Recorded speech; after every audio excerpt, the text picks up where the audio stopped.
Welcome to the January 2024, or 25, I'm sorry. Mute it. Other side, no, down below. Oh, I was going to say mine looks muted.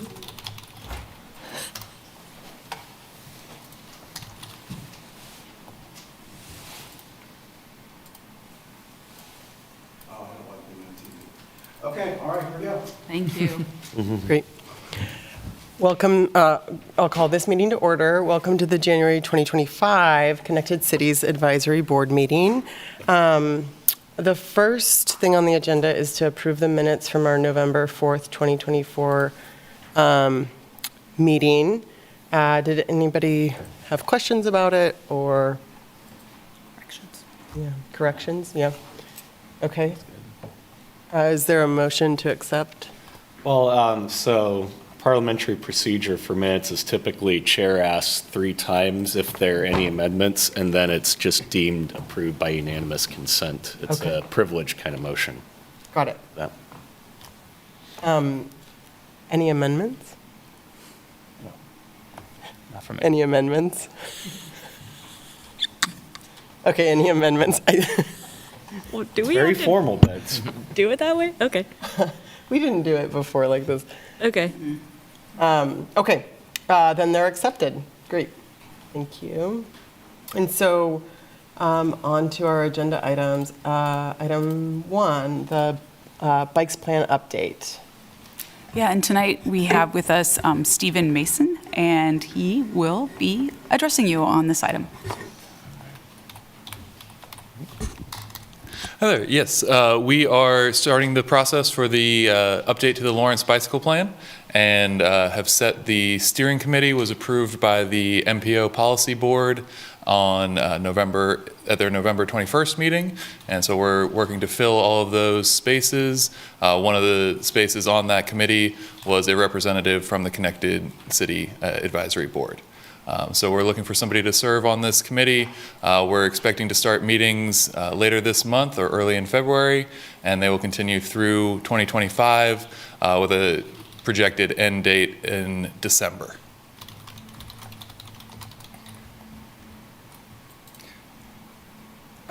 So I thought at one point there was the term that we'd use was the bike ways plan, but is that more just the map that is part of the bikes plan? Could you comment on the maybe distinction between those terms? So the bike ways are typically kind of referring to the infrastructure. I think there's been a number of kind of iterations and titles for these plans.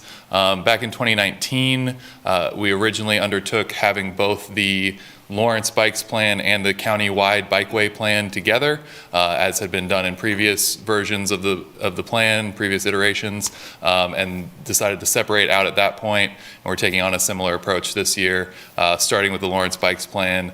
We plan to start the county plan in the near future as well, so that we do have some overlap between those two, but they will be separate planning processes. Okay, thanks. And you expect it to be, the plan to be finalized by December? Is that what you said? That would be the goal, is to have the plan adopted in December. Great. And so it's effectively an update from the 2019 plan. Correct. Yeah. Great.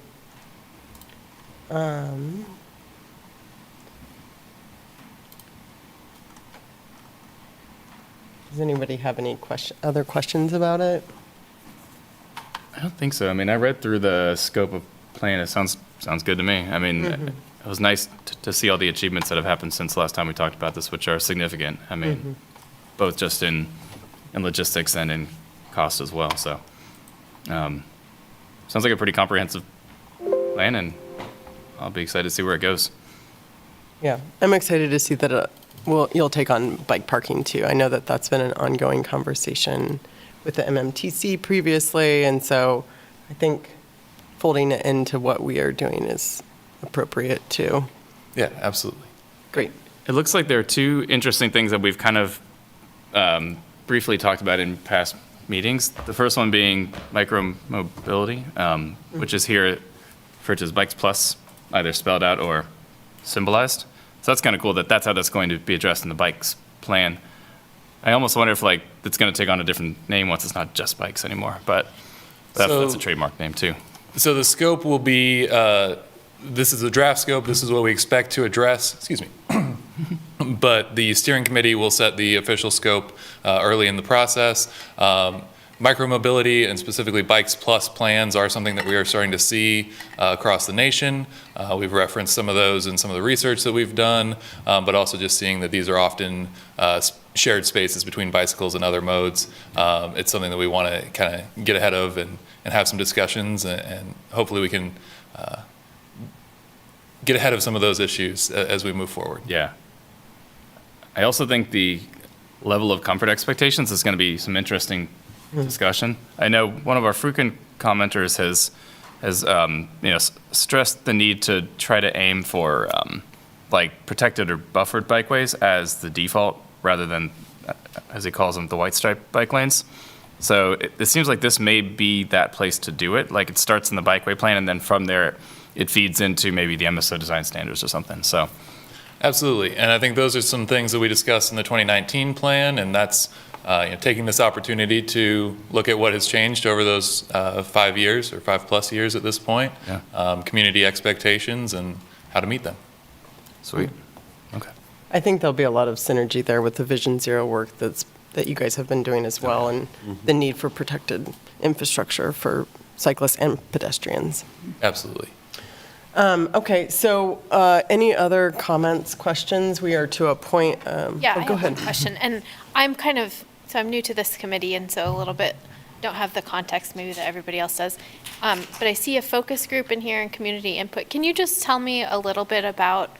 I know we talked at the Vision Zero open house, but how the city worked to maybe get input from people who don't show up to open houses, or vulnerable populations, or vulnerable cyclists or pedestrians, or just what work you did around getting a really nice representative's input from the community.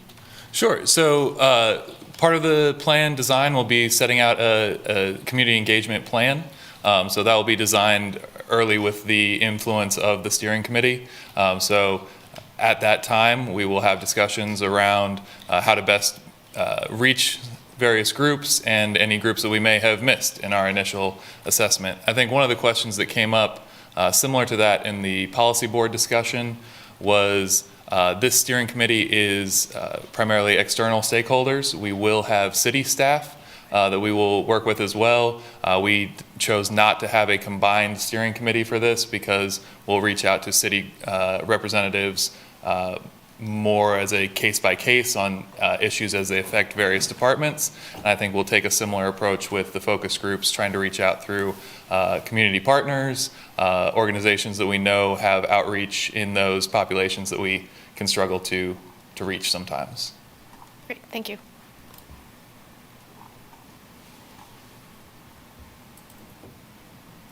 Any other questions, comments?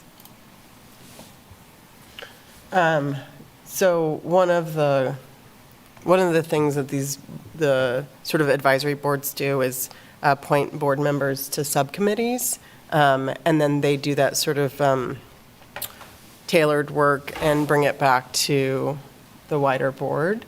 And so part of what we'll do here is appoint someone to serve on the Bikes Plan Committee. And it's always great to have new folks serving in those roles. Is anyone interested? Sure. You'd be, yeah? Yeah. Great. Anyone have any other concerns or? No, One. No complaints. I was ready to step in if needed, but I'm really glad I don't have to, so that's good. Yeah. Because I'm technically still dismounting from the land use one, so like, let's do one at a time. Yep, sounds good. Good call. So shall we hear a motion? Yeah, I so move. Jenny, right? Move that Jenny be named our advisory board member to the steering committee. Do I have a second? Second the motion. Did that work? First Hello. by Mike Wachowski, Wasikowski, right? Wazakowski, Yeah, is that right? Commissioner Wazakowski. It'll be and correct second- in the official minutes, or I will Candace. correct it when it comes up next time. All those in favor, say aye. All right. Aye. Good. Oh, it's this one. Motion passes 5-0. Great. Nice when it's unanimous. Yep. Okay, so now we'll move, thank you so much, Stephen. Absolutely, thank you. Looking forward to it. Okay, we'll move on to the raise grant application, agenda item 2. I'm going to have Melinda Harger address this because her team has been working on this. I was there last night just to emphasize, before I turn it over to Melinda and Chairwoman, we've been discussing this a little beforehand, but we have a lot of opportunity to complete out our ADA network within the community, within our rights-of-way. And we saw this grant opportunity with RAISE to be a huge one to move the needle for those who need accessible pathways to the places they're trying to get to, especially those that are in big demand in parts of our community, and we have the data. So turning that over to Melinda to kind of talk about what they've done in the process and what we're looking for from the advisory board. Yeah. Good evening, Melinda Harger, Assistant Director of MSO. So yes, Evan Carenta, our ADA Administrator, last night made a presentation to the Commission to go over the RAISE grant application we're preparing for this year. The application is due January 30th. What he highlighted in the presentation is that we are going after a project that implements ADA sidewalk reconstruction, ADA bus stop improvements, pedestrian crossings at transit stops, and also there's some infill for some sidewalk gaps. So what we did is we looked at a lot of the existing plans that are already in place and built a project that would be very competitive based on that. We had originally heard that the RAISE grant couldn't be used for ADA reconstruction. And then Topeka was awarded a successful project, a $25 million project last year. So knowing that, we started preparing ahead of when they issued the NOFO that kind of went into details of what had to be in this RAISE grant application. We prepared a couple months in advance, knowing we wanted to put together a very competitive application and that it has to be put together very quickly. We have about 2 months total from the time that came out to pulling our application together. So highlights, the total project would be just under, right around $23 million. The city would contribute the design costs, and which is already funded in our ADA transition plan and some of our other funding opportunities, for sidewalk gaps and transit stops. So we'll pull all that funding together to do design as well as land acquisition, but it's 100% grant as far as the construction's concerned. So we'll submit January 30th. We'll hear back sometime midsummer. I think they were targeting June to let applicants know if they were successful. We do have the map available. It was attached to the commission item last night, and you can see we targeted sidewalks that are along our high priority routes in those areas of persistent poverty as defined by the federal government in this particular application that makes you highly competitive. So you'll see those highlighted in red, those areas that we're going after. Why don't you share that? Yeah, on Zoom. Okay. On Zoom. On Zoom.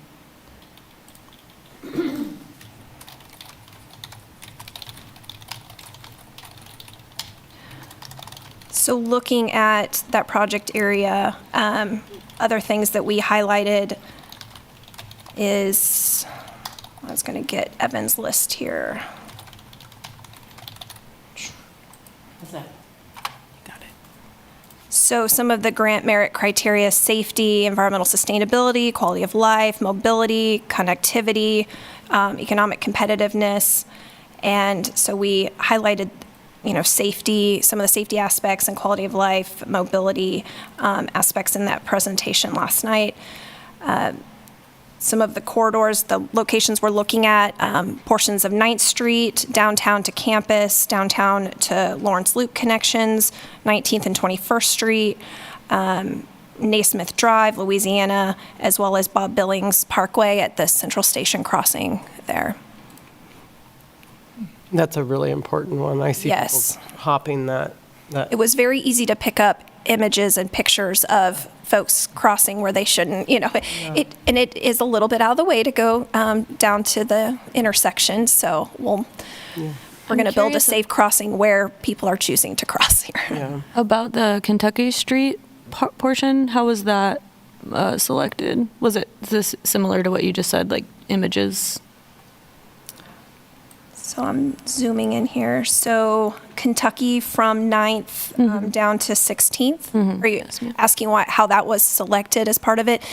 We looked at priority routes that would allow that full connectivity. So all of these routes identified here, they met the criteria to be elevated because they were in that area of persistent poverty, and they were very high on our list for needing the ADA reconstruction. So with these being along priority routes and already identified, we were trying to tackle these in the next 5 years anyway as part of our funding. We have funding of about $4 million a year for the ADA program. We are ramping up to that amount, but that it needs more than $4 million a year in order to complete the ADA transition plan in 20 years. Thank you. So this is a huge chunk if 20 million of that can be accomplished with a federal grant. And Melinda, you were expressing that, especially along 9th Street, this is one of the areas of very significant cost due to topography and other Correct. utilities and things of that nature. Correct? Yeah, on the north side of 9th Street as you're going up the hill, if you're headed westbound. 10% grade for a little Yes. bit there. That's really tough to do. And the cost associated with that added sidewalk. So that's one of the sidewalk gaps we were looking at improving, and it's going to require some additional property, acquisition there in order to safely construct a retaining wall and put in the sidewalk infrastructure. Yeah, I'm curious, I noticed there's work that's going to happen on both 9th, which is a high injury network on the Vision Zero plan, and then, of course, that the wastewater project is going to happen here shortly. Do you know how that section would be, like the timeline might work between those two projects? Yes, so you're referring to the Jayhawk watershed. We have a stormwater project that's happening, and we will be doing work along 9th Street. Basically from Tennessee, most of the work's happening between Tennessee and Mississippi. That's not exactly the boundaries, but that's pretty close. And so this will pick up where that project leaves off. So Great. the construction for this would likely not start until early 2027 for the Raise Grant project. It takes quite some time after you are awarded the project to then receive the funds, and during that time we'd be wrapping up design and property acquisition. But Jayhawk watershed, the work along 9th Street is scheduled to take place in the spring of 26 is when portions of 9th Street have lane closures and things like that, addressing those issues. That's great. I'm glad to see that that's just a continuation Yes. effectively of that work. Wonderful. And then I know there's also like a project, another wastewater project at 19th and Maple. I can't remember. We have the Maple project, Maple Improvements project that's going to be bidding here within the next couple of months. Yeah. And I guess it's just at that intersection, but I noticed that the 19th Street section would also overlap with that. I don't know. Yes, and we've had, some improvements on 19th between Haskell and O'Connell with the 19th Street reconstruction, and then between Haskell and Harper, there was a section, though, of sidewalk that we did not put in yet, anticipating the Maple project. So yes, when we're complete with both the Maple project and this project, you'll see that continuous corridor along 19th Street would have good sidewalk infrastructure, as well as bike infrastructure in that area. And that Naismith Drive is really important too, because there's so much pedestrian traffic between Yes. the housing and KU along that corridor. And there was a woman that was killed on Naismith walking a couple of years ago as well. Yes. And that section of Naismith is on the west side because we did those improvements on the east side. Yep, that makes sense. On that one.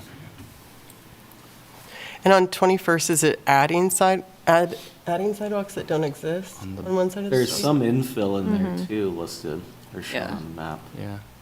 Are you talking about 21st Street? Is the infill?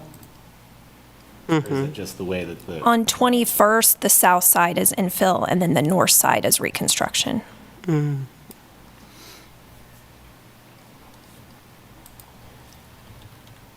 This is probably jumping too far ahead, but just out of curiosity, given the significantly more intense improvements needed to make 9th Street work in that section with high grade and retaining walls, do you think there is interest in trying to sort of complete that bike corridor that's going to be started and truly improved with the Jayhawk Watershed Project, like all the way through to get up to Iowa Street and then beyond? Because like that's one of the big gaps in biking, just because it's really steep, narrow, it'd be really expensive to fix. Like, I guess what I'm saying is, could you acquire enough easement that if you're going to be building the retaining walls anyway, like just a little Yes, further, right? we don't want to be short-sighted with that, so we're going to be looking at the long-term plan and what it would we would need in that corridor to do all of that, yeah. Awesome. Great. Okay. This all sounds awesome. Yeah, it looks great. Sounds like the prognosis is pretty good, considering that you have the same consultant, did the same cost-benefit analysis for kind of a similar city. Like, it's looking good. So, Yes. fingers crossed. Yeah, and you already have the plan together. I know that commissioners talked about that last night. That's really important that that's in place before you receive the money. Yeah, it looks great. Are there any other comments or questions?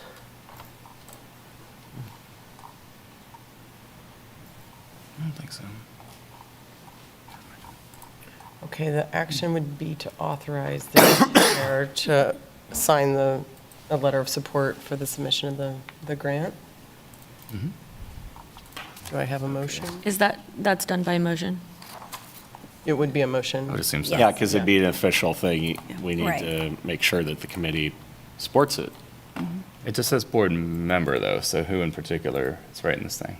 It's the The chair. The chair. Wait, sorry, I read. it's authorizes. Does say me- chair. I was reading out the wrong sentence. That makes it a lot easier. Okay. In that case, I motion that we authorized Chairwoman Carter to write that, to sign the raised grant letter of support. I second the motion. First by Kuzmiak, second by Andis. All those in favor say aye. All right. Aye. Any nays? Okay, motion passes unanimously, 5-0. On to action, agenda item number 3 on the North Lawrence Corridor Study. All right. Well, thank you for the support on the RAISE grant application.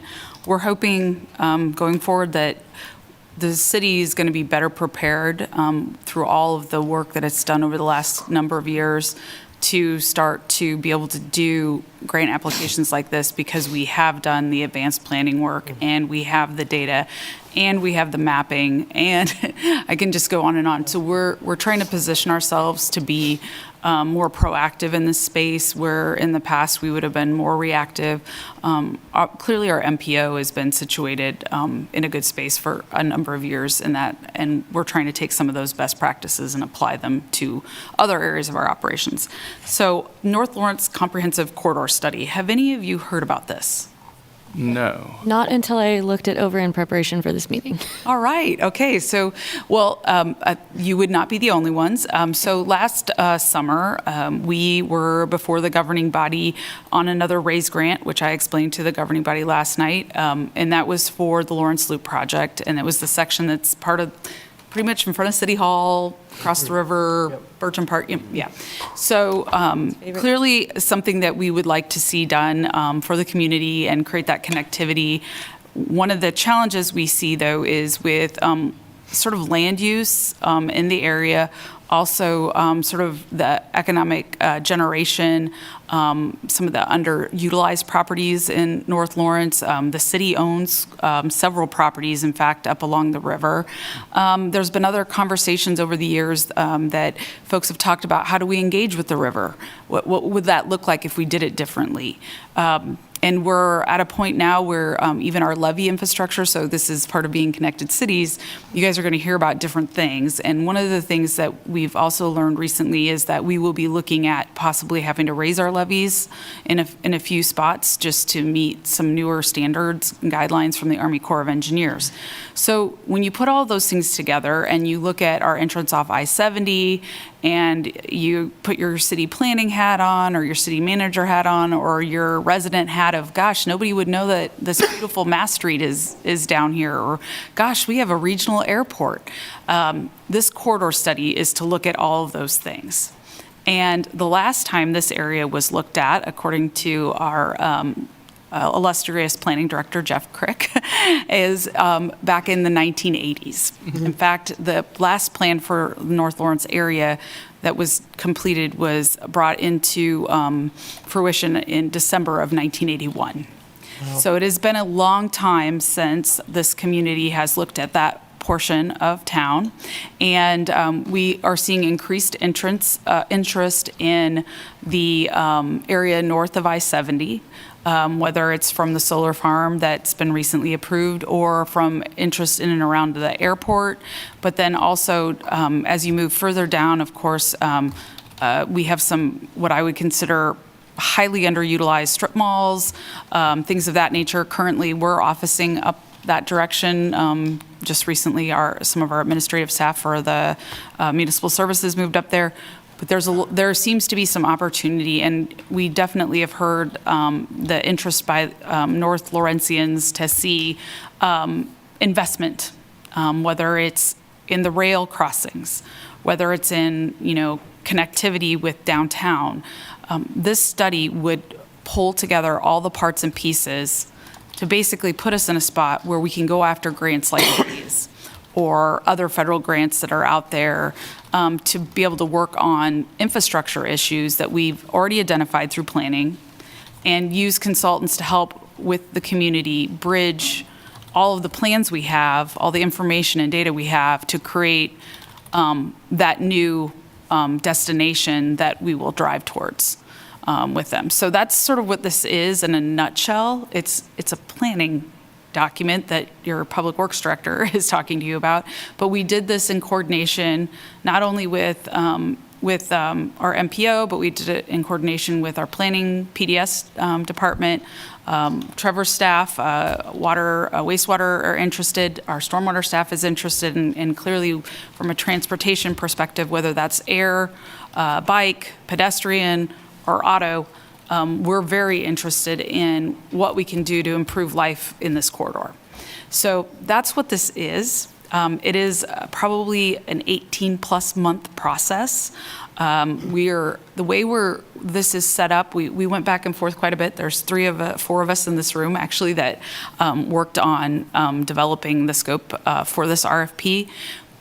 Amongst others that are not in this room tonight, but trying to be able to have all the information and data to act upon it once it's done. So that's why you'll see in here a lot of stuff on the economics, like what could a site generate? So, or what is that going to look like? What would be possible different design guidelines for property that we would want to see as a community going forward? And if there's enough revenue generation off of the site from the proposed use, then what else can it do? So really setting ourselves up for a future that can actually enact the plan that is developed. So not missing out on those components of especially the economic analysis that would tell us, yes, we're going to be able to do this, or no, we're not going to be able to do this. Very unique study. It's a pretty big corridor. Given that we start north of I-70 and we end just out here in front of City Hall. But we're excited to be able to get this to the governing body for their consent to put it out to RFP, and then start working with whomever ends up being selected with our various boards and commissions to realize the future for North Lawrence. So I can go in and answer any questions that you may have based on the scope that you've looked at, or if you see something that we missed, certainly love that feedback today. The scope looks, I mean, incredible. It's also really big, you know, like just spatially, that area is both physically segregated from the rest of the city and incredibly underutilized, like you described. And I'm thinking about like the city's boundaries, and you know, the airport is actually like its own city boundary that's separate from the north side. So I'm wondering, like, how do we, I mean, is it annexation that you guys are thinking about? Like, how to connect even that part of the city? Clearly, that would be something that, as we go through this process, those questions would be asked and Yeah. addressed, and we would be looking for recommendation back on how to proceed. And, you know, we have a joint city planning commission with our staff with the county planning commission, so we would figure out what that divide or bridge that we need to make as we move through the project. But certainly you could look at annexation, you may look at saying no, or this is going to stay green space or whatnot. So there's nothing predetermined here other than really wanting to figure out what the community sees. And we have some opportunity now. The other thing I didn't mention but has been going through our minds is KDOT's tollless now. And so much of that infrastructure sitting there is for tollway. And so that possibly allows a different interaction between I-70 and the community. So there's so much to dream about, and we want to be able to bring in a really great cadre of folks to work with the community to figure out what that vision would be, given all of the things that we have at play, whether it's the levees, the river, the underpass where the UP is, that, I mean, all of us know it has its constraints. And then just, you know, who wants to listen to train whistles every day? So just a lot of opportunities. Yeah. Someone a couple of years ago brought up to the MMTC concerns about trains and the sounds in both North and East Lawrence. And there, it was complicated because of BNSF or whoever owns it. It's like a coordination issue from what I understand, but it did seem to be a thing that would fall under the MMTC or Connected City work. But I think it was just how to pull that in as well. Because the trains are still sounding their horns. No, and these things can be done, but they do often require a specialized study for what they call quiet zones. But our question is this how we want it to be? Do we want this rail spur where it's at? Or is there a different way to do it? Or could we work with the railroad on, you name it? We want to open up the kind of the Pandora's box here and see what we can dream and then how we make that happen. And this may be getting ahead of this, or this may be in here and I just haven't seen it yet, but I'm wondering how the community will be brought in and engaged, because I do think that like a lot of the people that I know that live on that side of town like living on that side of town because it is different. And I'm not saying that people want to be disconnected, but some people are looking for a different type of Lawrence. And I know that a lot of people have issues with the train noise, and I also know that a lot of people like the trains. So I'm wondering about, I mean, this is really exciting, and I'm also, when I'm seeing it, I'm wondering about how will those people be engaged that say, no, I like that North Lawrence is different. I don't want a bunch of development and change and newness, and I don't want a bunch of, new businesses coming in and things like that. Right. No, exactly. That's why the scope of the study is the way it is, because we recognize the special nature and the special place that North Lawrence is, and we recognize there are different issues that confront them than confront other parts of the community, much like, we often hear about East Lawrence in our commission meetings or Old West Lawrence. Our neighborhoods are special, and we have to figure out how we will work together with the community and the neighborhood, because it's both, right, on how that's going to play out. We have an intensive portion of this is dedicated to just what you're talking about, that engagement. Okay. And we will be looking for the best possible bidder on this one that is going to provide us with what we believe will be the best and most appropriate level and work in the engagement space. So they're going to have to bring their A game because this isn't going to be easy for any of us and for the community as they're dreaming about their future. So Great, thank you. so this study, just as so you understand, is north of $500,000, and that's a big study. Many of the studies that you see are $200,000-$300,000. So this is way in advance of that because of the comprehensive nature of what we're asking the bidders to bid upon. Great. Yeah, I mean, and with that in mind, I'm still thinking about like the importance of people having access to the rest of the community. In advance of this meeting, I looked at census data for census tract number 1 in Lawrence, Kansas, and it's 13.4% of folks live under the federal poverty line, which is quite high. I mean, and so I'm thinking about folks that are there and how, if disconnected from job opportunities or ways to get to jobs or educational opportunities, like that it is important to give people options and how they get around. So I think this is really exciting. And I mean, I personally think the area is really ripe for redevelopment and has some really great options. Like you were looking at a TIF and all kinds of exciting things here. Yeah. Any other questions? Certainly, this is not something you'll see every day, these kind of big, large, grandiose planning studies, but this neighborhood, obviously, it's been a while, so. I have a couple questions for you. Don't mind? Please. Okay, so first off, this is a pretty awesome example of like seeing work across departments to accomplish big things that probably should have always been done this way, but like, nice that we're here now, right? Like, this is how it probably should look. So it's really nice to see that. Just out of curiosity, how long has this been cooking? Because the last time we heard about a corridor plan at all was like 2018, 2019, and it was 23rd Street from Louisiana to Haskell, I think. And then even Mass Street, as we're talking about it right now, like it's a corridor, but only for transportation. Like we're not really looking at anything else. So it's like, it was this great idea that kind of blossomed and died for 5 years, and here we are back at it. Like, could you maybe expand on the history of how we got here? Well, I will say that you can blame me for this at this point. When I've been a city manager my entire career, and so I'm always looking at things kind of above the next level of, That makes sense. the work of department. And as I was looking at the challenges we were having with even doing the RAISE grant for the basically the pedestrian movement, whether it was cycling or walking, I was really concerned that we were missing an opportunity.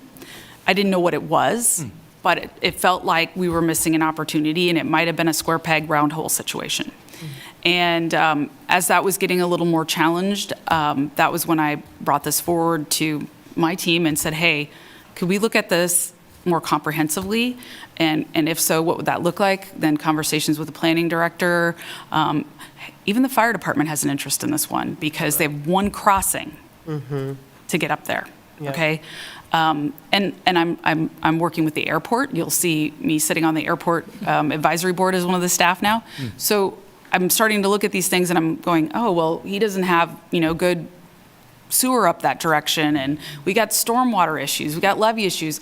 So that's where it came from. I'm like, why are we trying to solve one problem when we might make more? So can we look at this holistically? Can we do those layering? Can we bring in some real good experts to help us and figure out what's the reference in the economic development world, what's the capital stack we need?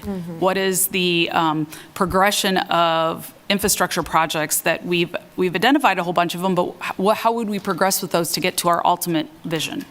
And so that's how we got there, and we all talked and we said, yeah, this is how we got to do this. And it took us a while to figure out how to write it. That's why I didn't get back to the governing body in October, because there's not a lot of examples of something like this out there. So there have been things like Vision Metcalf was something that I was keenly aware of from when I was in the Johnson County area in the 2000 to 2010 time frame. The State Avenue to Independence Avenue corridor is another one that in the metro that not doing nearly the in-depth work, but that Congressman Cleaver and Sharice Davids, and now I believe, I'm not sure who's the new representative for KCK, but as they're building out that from more of a rapid transit perspective. But to be able to do those things with all of the information we already have and really look at it as to how do we progress forward to get to some ideal future state, it really took something like this to be able to make that happen.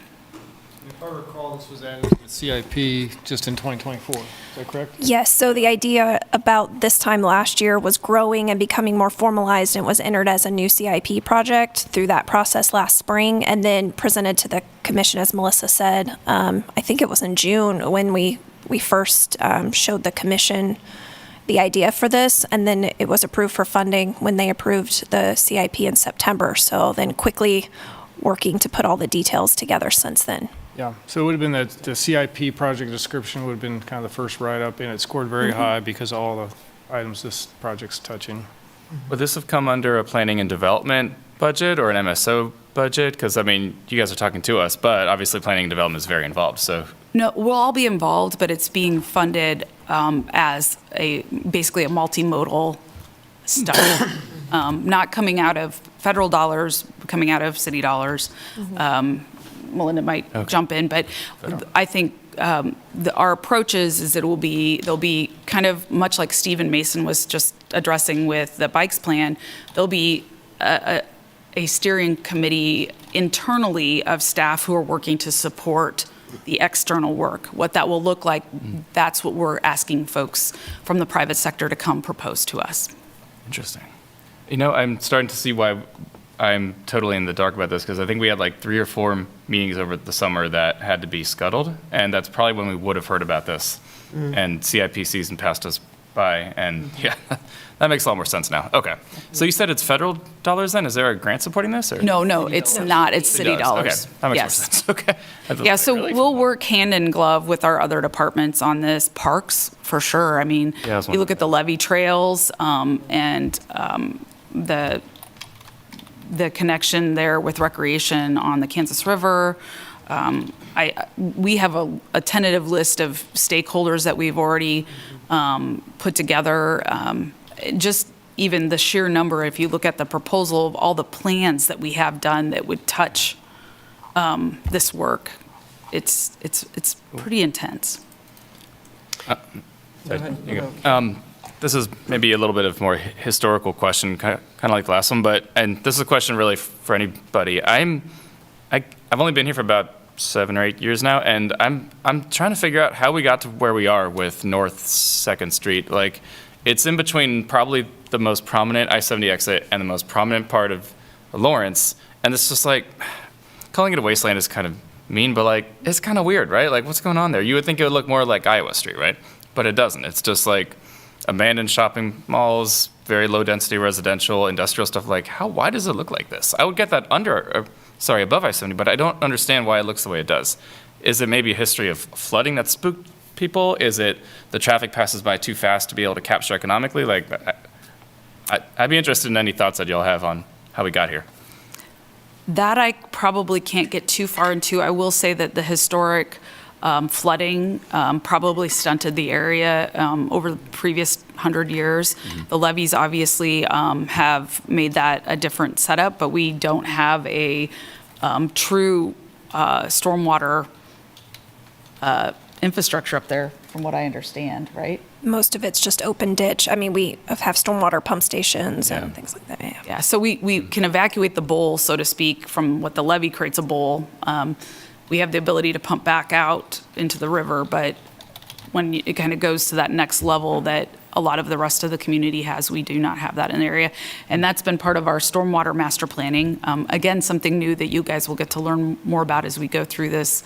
But that area is clearly one of them that's high on our radar for necessary work. Interesting.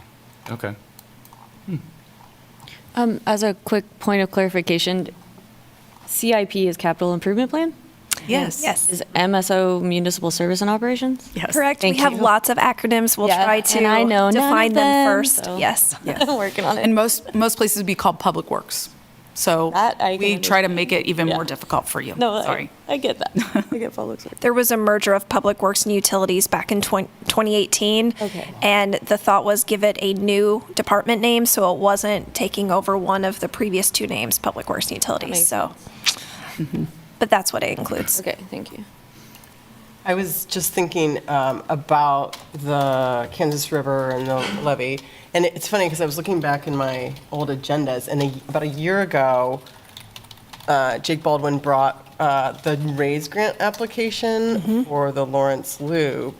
And I mean, I guess we just, well, the MMTC approved it. Sarah, I can't remember her last name, from Bowers. Bill Nelson. Yep, she had concerns about it. And it was a bike ped bridge that was going to be adjacent to the Second Street, Second Street. And so, but City Commission rejected it. Right. And so I guess that just tabled it. They asked us to go back and study the situation. And again, Melissa had already been trying to gather Yeah. effort to look at North Lawrence Great. closer, more comprehensively. And so we went to commission and said, okay, we're going this direction with putting together something that could have a long-term, more comprehensive plan and put us in a better position to go after competitively these federal grants. So then we used that approach as we built this year's RAISE grant. Yeah. But the hope is that as we complete the comprehensive corridor plan for the North Lawrence area, that then sets us up in a very similar way to how we did the RAISE grant this year. And I guess maybe this North Lawrence corridor study could also, I mean, it's going to look at the Lawrence Loop because that's still, Yes, that's part of the scope. So just to clarify on the funding, we were able to move some infrastructure items out of the general fund for 2026, move those into capital sales tax, infrastructure sales tax funding, and free up the funds for this project. So it's being paid for out of the general fund, knowing that as we get into the infrastructure improvements that could come out of this plan, there's other funding sources available for that. But we couldn't use cap sales tax, to fund this. And we were pretty full with our list of general obligation debt projects. So that was the funding source for this. It is just that one time cost, but knowing that we have some infrastructure allocations we'll need to make as we know more about what the needs are and the priorities and what matches we need for different grant opportunities and things like that. is it 2027 when that cap sales tax is coming back on? Yes, that's, I think we have to go back. That's what our target is, to go back and look at a vote again for that. Yeah, I mean, I'm just thinking about like synergy there and potential. And this should wrap up by that time frame. Okay, great. I'm all about OPM. My staff hears that, and so Other trying- people's money. Yeah, I'll just other put that people's acronym. money. OPM, other people's money, i.e. the feds or the states. like And we've been tapping into, a lot of state dollars for like our lead and copper and programs that we're doing right now. But from the federal side, when it comes to like federal transportation, but federal rail, there's money out there all the time. Even in the years when we weren't seeing as much of it, there was still money out there. It's just much more competitive. And you have to be able to tell the story. And what this builds is the story. And for staff to build a story, that's a lot harder than to have a study done that actually puts it all together and builds the story and gives you the reference documents, and you can say, yeah, we're already ready for this. And we could take whatever portion of it that we need and then be able to put that into the grant application instead of having to try to make it all up in the 2 months, which just does not work well generally. This sounds great. This is just for informational purposes, so I don't think there's a motion for us to, or an action. But we would take any feedback, so if there's something you think, like I missed a capital letter or something, I'd take that, or if you think it's just a really bad idea, I'd take that too. One question I have, so we lived in DC when the waterfront, which is, I think Yep. if you look it up, it's called the Wharf, Oh, I've been there. was rehabilitated, and now it's beautiful and vibrant. And also, there was a lot of gentrification and a lot of Black communities were pushed out of being able to afford that neighborhood. I just did a quick search and I don't see like the words equity or racial justice or anything in this RFP, and I'd love to see that just called out a little bit more prominently. Yeah. I feel like it's in here, but just highlighting it a little bit better would make me feel more confident, especially given the North Lawrence neighborhood and the history Right. in North Lawrence. Yeah. I'm And certainly, I'm glad you brought that up. I think we were trying totally to leave agree. it in, but maybe we need to be even more direct. Yeah. Which is just fine, so. Yeah, Perfect. yeah, We'll I go back think and it's look in at there. that and figure out exactly. We really were trying to use the language of the city's strategic plan. And that was sort of the basis of the linguistics that we were applying, so that it was understandable to the governing body as well, so. Yeah, and I'm not suggesting a change to the scope of work or anything like that, but Okay. just that part feels important to no, me, that's and perfect. Making sure that the people who are applying understand that that's important to the city. Absolutely, great. Yeah, and thank you for that point, Commissioner. I mean, and I'm thinking about the second identified issue is transit-oriented development.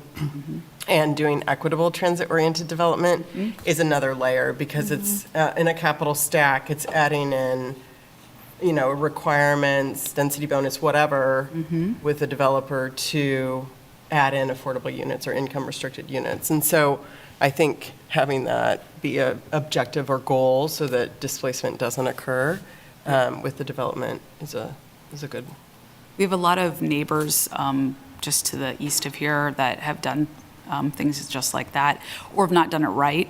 So I think that's something we would definitely, as we're making our selection process, be able to also elevate.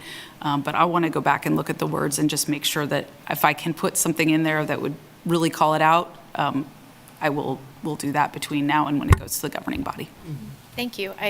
I'm excited about this. I think I've always felt that our kind of the riverfront especially has a lot of potential for the city to have a shared space. And I'm hearing a lot recently in the news about people needing more third spaces to come together as a community. And I think that could be a really beautiful place for that to happen in Lawrence.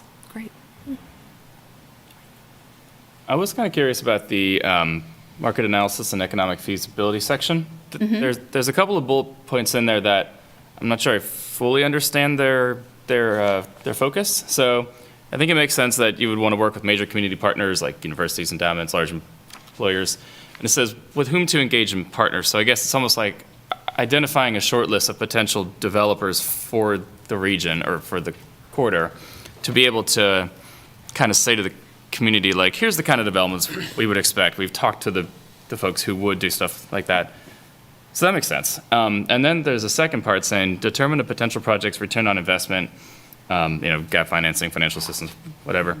This is probably getting too much in the weeds, but as somebody who's worked on RFPs, I wonder if it's like a potential project where like we're just going to select a single prototypical project, like it's going to be a KU thing, or it'll be an apartment building, or just like as many projects as we throw at you, you're going to have to deal with. I don't know if that needs to be defined necessarily. Like you guys probably have in mind what that looks like, but I was interested to see that because it's almost like how do you even pin down what this is going to look like before we've decided what the zoning is going to be and how many cars and bikes are going to be passing here on a daily basis? I don't know. But I think there's kind of like the baseline, which in the TIF world, you always have your base year, right? And then what assumptions come from what we get back from the community and what that might look like. So then that would be the analysis where we would say, yes, this would generate enough revenue to fix whatever infrastructure issue that would be standing in the way of it. And Kathleen may have something to say on that because she has worked with me in a past life on some pretty intensive projects and has a lot of development background as well. But I think the goal here is the cart and the horse will be in the correct order as we move through this. We'll get the baseline. This is what's currently happening here. And based on feedback, this is what we could see happening, and here's our delta, or here's our exceed. That makes sense? Yeah, it does. Okay. Yeah, it's kind of how I understood, I guess, 3F, which is like estimate future property values and tax increments, like on a on a quarter-wide scale, like what is the tax increment that we could see, assuming a couple of different uses and, intensities of Right. development. It just seemed almost like there was a case study kind of stuck in there of like, well, let's just see like a specific project. Let's see what that one's No. like. Okay. No, because, I mean, the land use could change, based on that. I mean, to Hillary's question earlier, you could see annexation. So there's just a whole litany of things that could occur out of this, and we just want to be able to say, when we're done with the work as a community, and if this happens over the next 20 years, because none of these happen overnight, right? This is what we could expect to see. Okay. Yeah, that was put in there basically to demonstrate that there's a potential for visioning, but the city isn't anticipating becoming the developer for that area. We would need to solicit and encourage developers to approach us. So that's there to provide some kind of opportunity or vision for what is the potential. Yeah. Gives anybody that would be looking to come execute on the plan some base information to which to build a pro forma. Yeah, right. And I'm thinking about like the parking lots that the city recently, downtown parking lots that they put out to RFP Yes. for development, and on the city-owned land that, I don't know how many parcels the city owns up north, but A few, yeah, I mean, there's potential options there too. right. And if we choose not to develop those and we choose to have them do some kind of public open space thing, we need to understand that the ramifications of that as well. Yeah.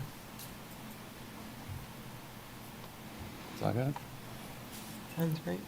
I guess I would just make another point, maybe reiterating the point that you raised and getting at what I was talking about earlier as well, that maybe it would be a good idea to include in one of these bullet points about what the report could include, or that's on page 5 is what I'm talking about, or down on page 6 talking about identified issues to study. Maybe that could be a great place to say just clearly right out there, like, we are going to include in this report, a plan for, I don't know what the language would be, but a plan for mitigating or preventing flight or gentrification or something like that. That seems like a really great place where you could directly state that we're going to prioritize that. The existing residents or. Yeah. And I will also clarify on the RFPs that we send out, we're looking for teams to come back and show us the expertise and give us their ideas as well. And so the detailed scope of work that goes into the contract of what they're providing is going to be jointly, worked on with the selected firm. We just wanted them to know all the components of the scope that we would like to see. They could offer us other options of scope that they see enhance, other alternatives. And then we'll get into the details of specifically, how many meetings and what type of report, what deliverables. We just wanted a baseline so that we're not judging them, during interviews and things like that on components they didn't even know were part of it, so they can make sure they build the right team. Does the city require that the consultants that bid are on a bench, or it's open to anyone? We put it out publicly, Yeah. and so it's they build their own teams Yeah. and then go through the competitive process for any contract that's over 50,000. It's that way, whether it's professional services, engineering services, or construction. Some cities or municipalities have like a bench that they can only select consultants that are like. We have some of our on-calls, so we go through the competitive process to select like on-call architects, and then that's our bench for the next 3 to 5 years. We can quickly go select, because they've already competitively, Yeah. been selected for their expertise in these areas. So we do have a lot of on-call contracts, but something like this, very unique. Yeah. It is a specific project that we want to build the expertise around. Great. And there's some assumption on this that it will be, because it's crossing so many areas of specialization, that they will have to figure out how to build a team, whoever becomes the lead. I mean, Yeah. It'll be interesting to see what we get. Yeah, they're gonna need subs. I mean, they should. That's my recommendation to whoever is gonna bid on this. Need us up, yeah. I have one last question. Did you all look at the Blue River Greenway Vision Project in Kansas City? They have a really robust equity component. Okay. Okay, I can look at that. I can pull the Yeah. language from that and see how it would fit in. Yeah, they have like a vulnerability assessment. And I think, I'm probably not remembering this exactly right, but making sure the economic impacts of their plan flowed equitably to the right, through the community and not just to the same parts of the community that usually get funding and resources and. Okay, good. I'll look at that. Great. Any other comments, questions? Wonderful. This is awesome. I'm really excited about this. Great. Okay, so next, the last, I guess, do we have to? Yeah, No. forget public comment, I think. Oh, yes, okay. I think each of these 3 items probably should have had it. Oh, I'm sorry. So after each item, I ask for public comment? Yeah, or Okay, some. thank you. So, I thought it was just one time. Sorry. Okay. so the way we used to do it, and I Yeah. think that this was due to some kind of internal discussion on how to approach public comment, because it kind of varied over the years. It's like, all right, let's get the consultant or staff presentation first out of the way, have any like just obvious clarifying questions first, get that out of the way, and then say, anybody got public comment? And then we can have all the information that we discuss on. That being Before we said, vote. yeah, I mean, I haven't seen anybody on the call, so it's not like, I don't Yeah. Yeah, there is nobody in the room with us necessarily. Well, So this was like, There is. She right is, there. but she is very occupied on her oh, phone. sorry.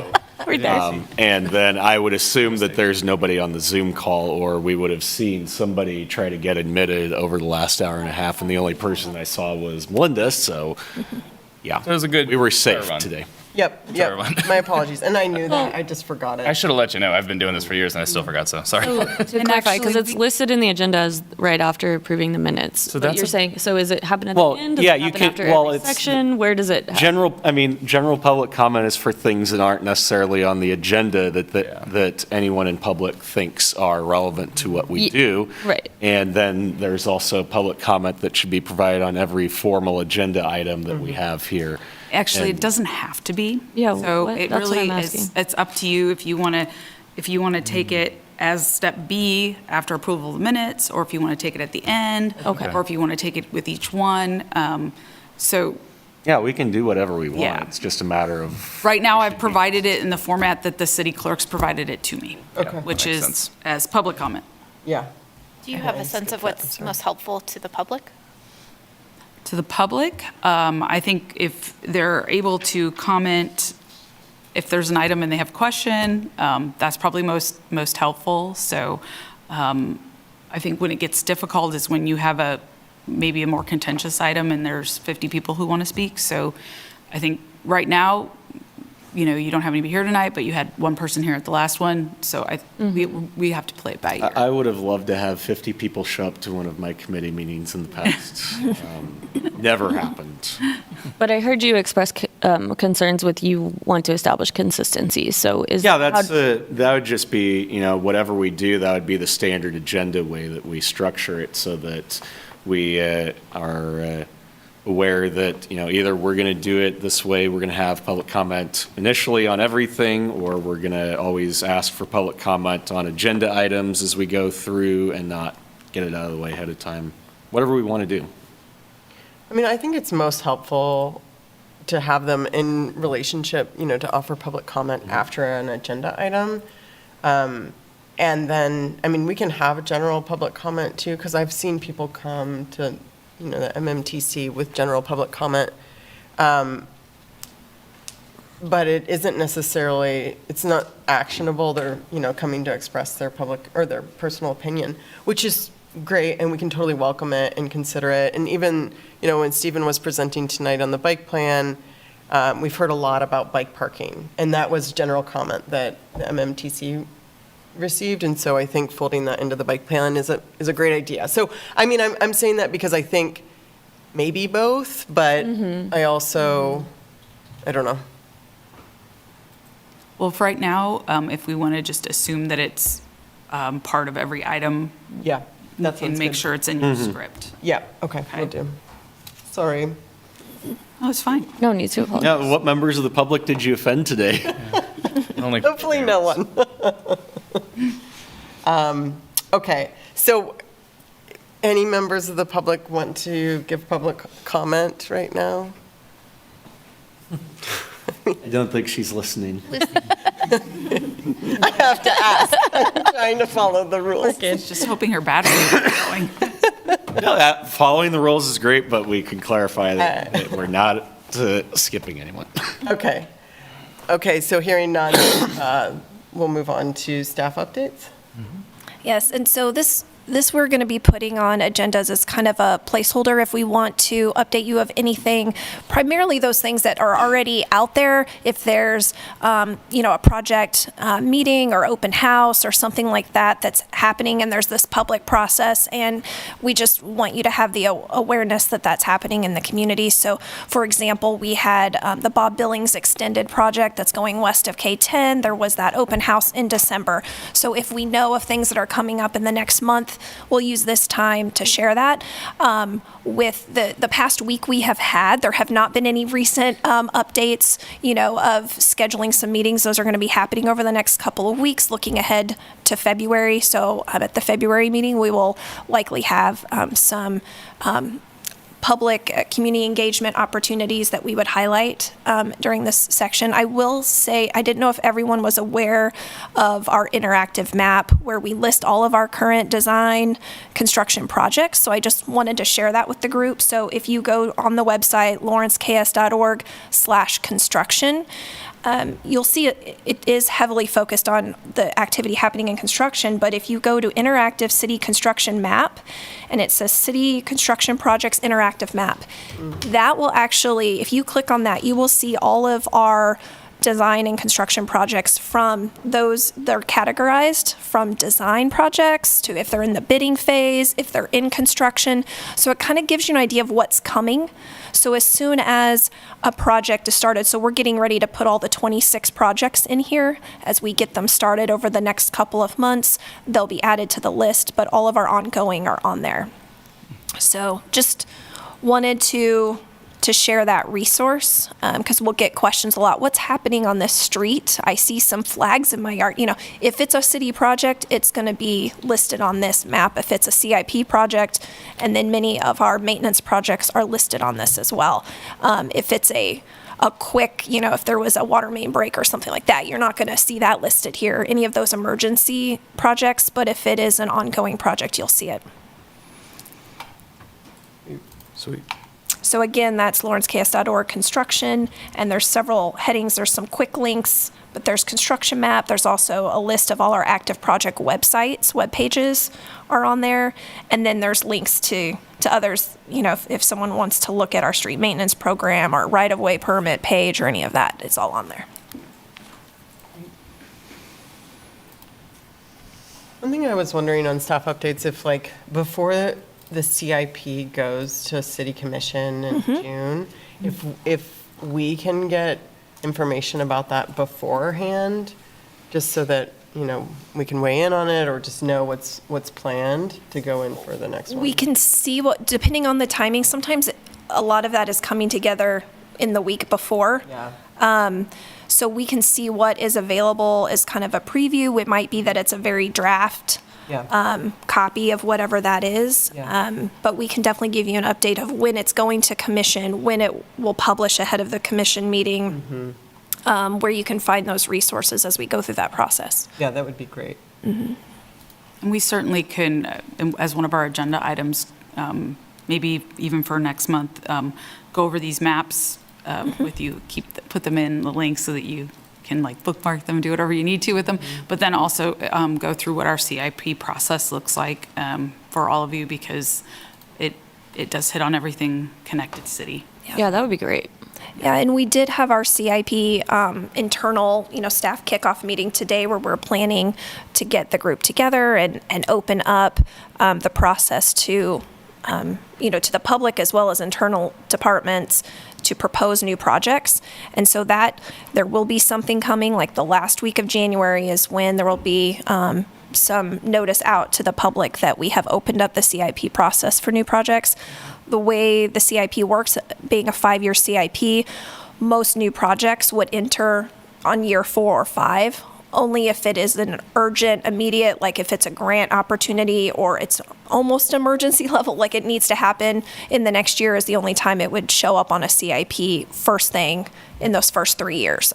So typically that's where they appear. So we have been trying to share that, that if someone's proposing a project, putting it in year 4 or 5, great. If it's put in one of those first years and it's not deemed necessary in the first 3 years, it would push to year 4 or 5.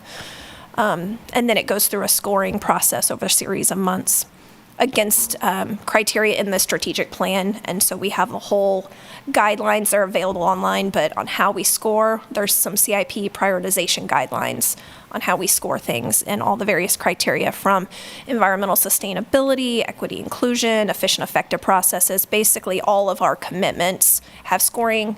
And then if it aligns with our outcomes, then that also has points allocated to that. There's points for external funding. You know, if there is a grant that's doing 90%, it can get a substantial amount of points because there's that contribution externally. So yeah, we can go into more of those details. A lot of that information's out there, but it's hard to know unless someone points you in the right direction where to find it all. That's good. Great. I don't think we have any other staff updates per se. You have anything? No, I think the only thing I'd add when we talk projects is there's also a lot of ongoing projects that are related to capital improvement plan that maybe are not lateral projects that we see out on the roads that are very ingrained with the connected city and the broad scope of everything we do under there. So I'd be kind of curious whether you guys would like updates on some of those as those projects progress or maybe come to completion. Sometimes they're not at the level where we would update maybe city commission on the completion project because they kind of know it's getting done through their approval of the CIP. But there's a lot of important work to some of that work. And a couple examples are there's a few master plans that are getting done, and those will drive the work moving forward. We have a water master plan. We have a residual study, which is going to be kind of a biosolids master plan. We have a collection system master plan, so to speak. But those drive a lot of the regulatory work, what we have to do, and how we sequence the funding to get to where we need to be, regulatory-wise and also system-wise for the capacity, so we can handle stuff. But there's a lot of cool work we could highlight, but it's just, again, with so much going on for this board, I don't just, I guess, let us know your interest in those type of updates. Yeah. I think that brings up an interesting thought I had, and that is that, as you all brought us this RFP for the North Lawrence corridor, that seems like something that was, pretty typical. Well, obviously not the project itself, but like that scope was typical for what we would have seen at the Multimodal Transportation Commission. But now that our scope is different, well, it's significantly expanded, right? Should we just assume, I guess, at this point that other RFPs for very large projects or very high visibility projects, regardless of whether they involve people moving or not, should be brought to us? I mean, so like my background is in engineering, so like it's not that tough for me to understand this stuff, but like is there a value to it, right? I don't even know if that's something typically done in other cities, right? I mean, you worked at a couple. Is it common to have boards that actually review RFPs for like, civil engineering projects that aren't on roads? No, it is not. But I think with what you're saying, like scale and scope, if like we're working on pump station, maybe not that exciting, but if we're looking at the Southwest Conveyance Corridor, which could impact a lot of properties, that may be something we'd want to talk about. That one's already underway. But it's if we're looking at west of K10 expansion, so we have a few projects there. We certainly could share with you what those are, kind of just to give you an idea as we look forward to growth west of K10. So we could look at it more larger topical based, but when we look at west of K10, that again pulls in multiple stakeholders within our government and then those outside. So I do think those are the types of things we'd want to be able to share with you. We've baked some of those already into our CIP. You'll see them when you look at the CIP, and certainly we can talk to you about sort of the layering and how we're looking at building the city. Cool. Yeah, that sounds great. So, yeah. I guess I'm trying to strike the line between, I don't want to put a ton of extra work on y'all to get all this information out when like it's already going, it's fine, it's been approved by the competent staff who are doing stuff.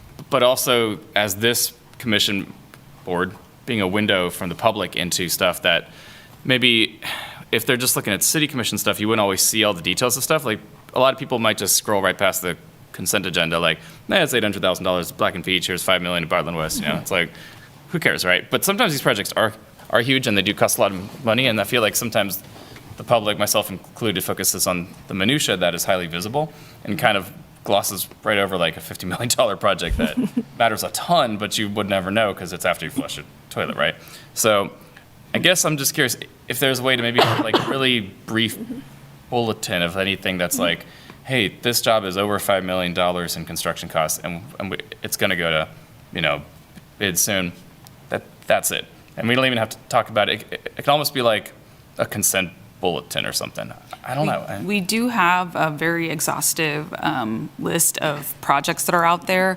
I think we would have to find a way, and I'm looking at Melinda, how do I want to articulate this? Because when I look at it, I struggle, okay?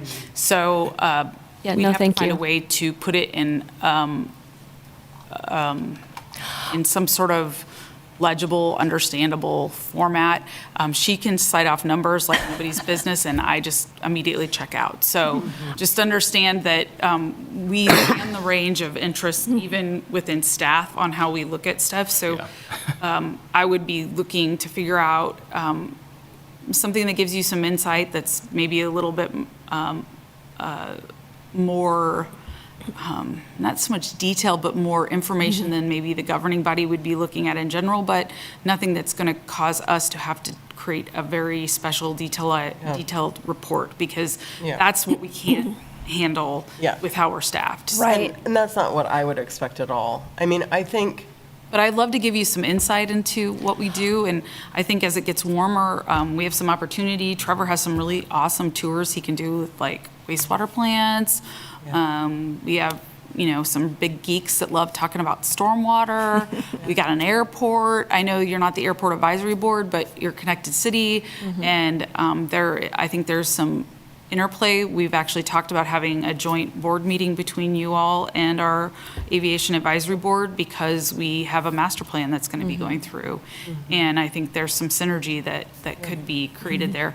And each time we make one of you aware of something, and you have a collision out in the community with someone talking about something, you're helping further spread the news, the word about what we're doing to try to make Lawrence a better place. So there's a lot of opportunity there. And so thank you for the reflection there. And we can come back with some ideas.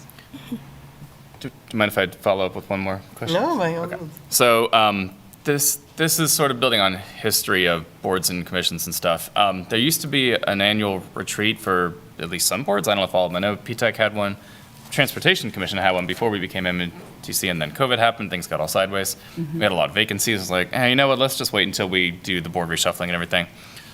Now that we have, and the scope has expanded considerably, and the makeup of the board has changed, and the staff liaisons have changed, it almost seems like we have two options, right? Like we can keep going down the path that we're doing right now and kind of build the airplane as we're flying it, or whatever that expression is, or we could maybe take time out and try to have like a full day retreat or something and try to kind of reset expectations and boundaries and what can we do with this, right? Like almost get a mission statement, like what do we want to accomplish here?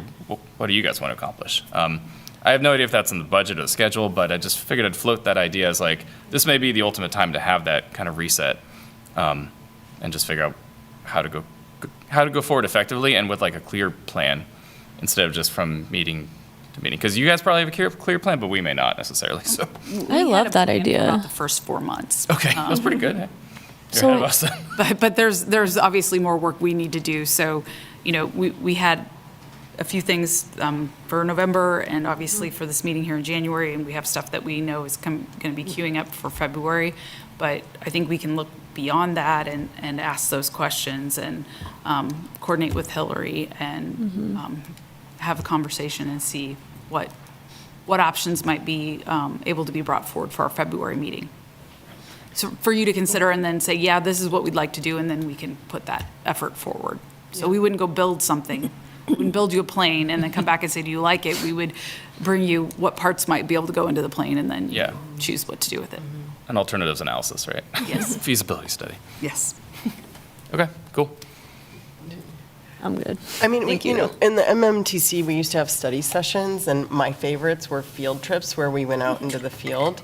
And I'm thinking about, you know, some of our experience with the MMTC or public transit, PTAC, and they, like, that work was all in the visible, like, infrastructure, on street, you know, what you see every day. And the stuff that I'm unfamiliar with is what Trevor's talking about, the, you know, it's almost like making the invisible visible to the public, right? Like, hey, we've got wastewater, and, you know, we all take it for granted that it's going on, and we want it to, you know, like, work, and when it doesn't work, then it's a big problem. But, I mean, those are the things that I don't know that any of us really have expertise or knowledge about. So this is, you know, sort of building the plane as we're flying it, but, yeah. We can come back with a proposal of, or a concept to present to you in February. I don't think that that's that big of a deal. And then we can get some feedback from you, like the dialogue we had tonight on the comprehensive corridor study. And I think then we can go from there, and we will adjust. I mean, that's what we're going to have to do as we come up with new things that we haven't even thought of that need to be done. That's where the dialogue will occur. Yeah, I'm even wondering, I mean, our meetings have to be open to the public, but I'm wondering if, like, one of our meetings could be at the wastewater treatment center, and we publish that it's there and that people Yeah, can we can do attend. that. I That mean, was it's- going to be my question, was how do we meet that requirement when we're like on a retreat or on a field trip? I want to go on field trips, to be clear. I want to do those field trips, but being new to this, I'm not really clear on how we meet that requirement. We have notification requirements when you're meeting as a board. Okay. We know what we have to do to meet those, so. Oh, great. We'll take care of that side of it. If it gets too complicated, some places we have some security protocols. We may have to say we can only take 2 of you at a time and stagger it out so that you can see something. But for the most part, we can handle it. I mean, I'm thinking if it's relevant, right? We Like, tour school kids through some of these things without problems, so. yeah, I mean, it's like if it's relevant to a project, Trevor, that you're working on, and, you know, might be an interesting thing for us to do, and perhaps invite in the community too as well. Yep. Okay. I like that. I don't want to put more work on your plate. That's the thing. I'm like, nope. Don't want it to be too much. I mean, if it's as easy as just posting links to like where the project links at, or, you know, the construction map or the project's map, I mean, you've already directed them towards us, of course, but I mean, maybe on our Connected City Board page on the iCompass, or what is it, Civic Web System? There's a lot of work that can be done in this space that we haven't done, simply because we've been drinking from a bit of a fire hose, so. Yeah, it's still a relatively new system. I mean, it's only been around for, maybe 4 years now, but it feels like a new system. It seems like there's probably some place to have like a repository of resources and links and stuff that, instead of having to go through my email and like, when did Jessica send that to me? It's like, I'll just go to the page, it's all there, so that'd be cool Okay. for the future. Okay. Any other comments? No, just to echo that, I like the idea of, at some point, of doing a little bit of long-term planning, like, where can we help you all? I'm looking at the Connected City metrics, and there are a whole lot of them. And Yeah. I think it would help us if we focused in on what we can help you all with, and what we can, like stormwater, maybe trust you to just update us as needed on. Maybe some of us have expertise on stormwater, I certainly don't, or aviation, I can't help any on that. Okay, definitely.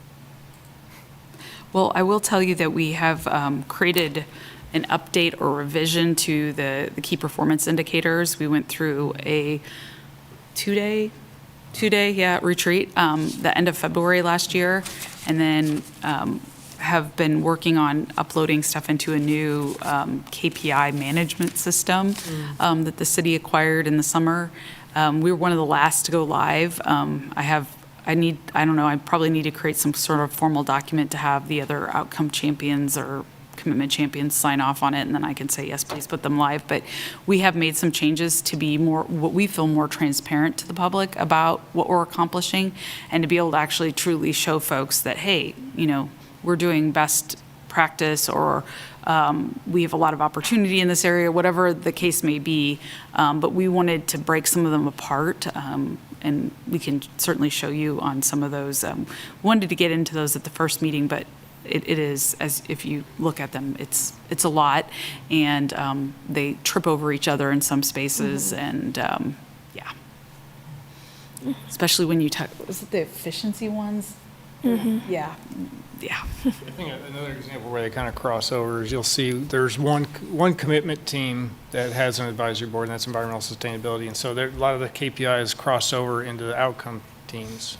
And so I anticipate there'll be some coordination with some of those efforts as well. We have a really exciting solid waste master plan that's going to be starting. I love it. I mean, it doesn't get any more exciting than solid waste. And we're going to be working on that with our sustainability commitment heavily, and we will be doing a joint meeting with you all. And it's happening the same time with the biosolids master plan, which is pretty cool. Some cities usually roll those together, so it happens sometimes. And the word food waste diversion just gets me all excited, so. That's kind of what I do for a living, like that kind of stuff. So I am actually unironically excited for this kind of stuff. So More to follow, but it doesn't get any more exciting than some of the stuff we have coming up, so. I love it. that's why I'm here. Thank you. Okay, the last thing on, or anything else? Should we add back in the section for commission items and then take both that and staff items and calendar out of the main agenda? Because then if we want to revise the comment thing to say, like, you can comment generally or on an agenda item, then we probably don't want the staff update in the agenda item. Yeah. We can maybe that's true. slide that out, I guess, into just items. I don't know. Yeah. I forget how it was done in MMTC, but like it was a separate thing. So that, I think it even said like comments will not be taken typically for staff and commission items and calendars. Because at that point, it's like business. Yeah. Just as So having a section that's board items and then yeah, separating that out? Okay. yeah, like things that actually have actions and presentations would stick in the agenda, and then commission items, staff items, and calendar, in whatever order that ends up being. I think they were all in their own section. Yeah, I'm looking at them. Or a It combined was section. structured agenda items, then staff items, Okay. commission items. So that's like Vision Zero, the bike plan, the commissioners coming to give an update on what's happening in those subcommittees, and then calendar and adjournment. Okay. And just so you know, if there are subcommittees, just as a reminder from the training that some of us attended back in September, those have to get approved by the governing body. So at this point, we don't anticipate a lot of that. The bikes plan, MMTC, not MMTC, sorry. MPO. Our MPO work is probably the only time we'll see a lot of that crossover.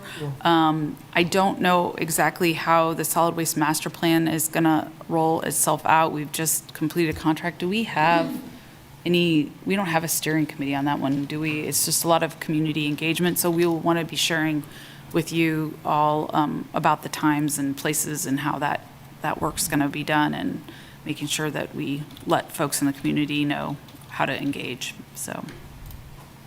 Sounds good. As we head into the calendar, I did just want to mention there is a meeting being held in here at 7:30. So we probably do have a hard stop in the next Yeah. 10 minutes, 15 minutes to give them time to set up for that. That sounds good. We can move on to okay, let's move on to the next item, because I'm not closing out anything, I don't think. Nope. Okay.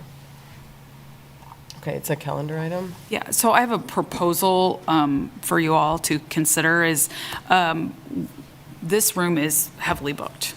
And we will be cut off probably no matter when we try to meet in here in some way, shape, or form. We have a building that we have moved into recently that has a meeting space that we can broadcast out of, not the same way Kurt does, but via Teams or Zoom. And we would be able to use that space, and we'd have much more flexibility on time. I put a time in here of the third Mondays, which of course doesn't work for February because that's President's Day. But the question is that was that one of the dates that we couldn't do? Others had conflicts on. I'm trying to remember back to that. But that would be timing wise for staff. If there's something that you're wanting to move forward to the governing body and we've asked for your support or your recommendation, that gets us on the first meeting of the month. If we're at any other time, we're going to either miss the first meeting or we're going to be kicked weeks more before we can get on the governing body agenda. So this is our recommendation. If it doesn't work, we understand, but that building up there, we have parking. From a bike perspective, no, it's not the greatest, but you might learn a little as we go through our corridor planning study about North Lawrence. And we can It's not certainly. really good for transit either, for people who are going to Yeah. go up there. I don't know that there are any bus stops in the area. There are, it's just, there's, like Hillary pointed out, there's a hard stop. I think the last one is 7:45 headed inbound towards downtown, so. Yeah. I mean, well, go ahead. Oh, sorry, I was just going to ask, is City Hall Riverfront open? Because there's that relatively large conference room oh, no? No, No, that's we why don't. we're We moved no out of longer in the there, building. which is why this room is so booked now, because municipal court and planning, everybody moved out of the riverfront. Yeah, so we really are, until the MSO campus is completed here in the next year and a half or so, we're really limited even on space on our end, and our administrative team that was in the lower level of this building has been moved out, and so we're scattered into a bunch of different spaces, but this one particular has no security considerations that we have to worry about, so public can come, there's space, and we have it set up for Teams or Zoom meeting space, and so it was a recommendation, and a lot of our staff has access to be in there whenever they need to be. Okay. I mean, my concern was like the sort of the point of the Connected City Board is to Yes. make To be accessible. to make it a connected city so Yeah. that people can get there. And I just, this isn't an accessible location for people to come to. You can't get there safely on bike. And there are, infrequent transit. There's one stop there right by the entrance. Yeah, it's but- Second Industrial. Yeah. But, there's not a way to walk there safely or easily. Do we have a possibility of partnering with Lawrence Transit and using the meeting room in Central Station? That would be a lot more accessible. And I know that we had hooked up to we had meetings hooked up to be broadcast when I had them there. Potentially, we could talk to It's not as transit. convenient for you guys because it's not your building, but I know that it would be open till 8 PM, I think 8 is p.m. when it's open till. That's when the I'm not lobby's opposed to it. I just need to Transit. know the date so that when I go to them, I can be really specific with them. So certainly, again, this is our recommendation on the date that would work best for us, but if that doesn't work, I just couldn't remember if somebody had a third Monday issue. No, we were, we were trying to accommodate like a 5:30 start. Yep, and I have 5:30 Yeah. down on this, so. Yeah. Fine. I mean, I like the idea of being there. It's central, people can get to it, and I think that's a great time to meet. All right, well, I will reach out to them, and I will get back to you all with a communication, hopefully yet this week, that says, yes, we can do that. And then if that is the case, the next meeting that we would have would be the last Monday in February The because 24th. of President's holiday being the following week that we would normally meet. And then from then on, it would be the third Monday at 5:30. Hopefully, that, if the Central Station location works, great. If Yeah, not, we might want to move the meeting on the third Monday of March because that's St. Patrick's Day. Oh, come on. Yeah, I'm teasing. You'll be there for free public transit right away. Yeah, absolutely. So Okay, it's third Mondays, though. yep, it'll be Yeah. third Mondays, except for this February, which, just happens to be our next meeting. Okay. And we'll just have to check about the parking situation as well. Yeah, they have a. There's only about a half a dozen spots. 20 spots at the most that are available total. So that's a little bit. Yeah, and but, only half, there's only about a half a dozen that are on the public side, and then the rest, and we can't park on the KU side, so we will need to look at that. But we can check into all of that before then. Yeah, honestly, we've been through like everything. The only other option that we may have to look at is the library. Yeah, I was wondering about that. I've had meetings there, city meetings, yeah. There's also the Carnegie Building and Santa Fe Depot that are both places that we've had retreats at in the past. I have no idea how open those are to the city. I'd imagine there's some rental fees with those, probably. And then probably the county stuff, I have a feeling, is closed off as well, right? Can't use County Courthouse. Televising it might be. It's more of like on our network.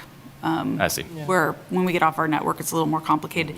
We do use the Logistics. Carnegie Building, but there's a lot of setup there, so. That's true. And Okay. tear Yeah. down. So I'm just thinking about what we'd all have to go through to. Yeah, I'm trying to remember, when I started on PTAC, we had meetings over there, and I don't remember them ever being broadcast when they were in that building because the infrastructure didn't exist then. And if it doesn't exist now, that makes it a dead option anyway. All right, well, we'll stick to the date and we'll work towards a solve. And I would think the depot up north would be probably just as convoluted from a transit perspective. Yeah, I agree. Yep. Something to solve in our study. Yeah, I think the central transit station is great. Yeah. Can I bring up one other thing? I think I'm a little sensitive to attendance because we, on the MMTC, didn't have quorum several times. And staff's time is very valuable, and our time is very valuable. And so I've been thinking about this, and like, maybe this is something to take to the city commission, but like, having sort of a pipeline of alternative board members, because I don't want to be caught in a position where we don't have enough people to make quorum. And then I also, a gentle reminder that commissioners have to attend 2/3 of the annual meetings. Yeah. And what everybody doesn't understand is we were given the wrong list to notify on, so. Yeah, it's okay. That will be, well, it was the list for one of the two former boards. Yeah. And so now that we figured that out today, which I wish I would have figured that out sooner, I didn't know exactly what was happening there, Yeah. but we will get that corrected, and I'm going to reach out to all of you to make sure that you're getting a test email from the system that we mail from, and we'll go from there, okay? Yeah. Oh, so there was something we were supposed to Yeah, receive you're supposed to that be we didn't getting the receive. agenda dropped into your email. Yeah, I wondered about that, but I was like, Yeah. well, I know how to get to the website. I had it on so- my own calendar, that's how I remember it. Yeah, so that Yeah. is something that,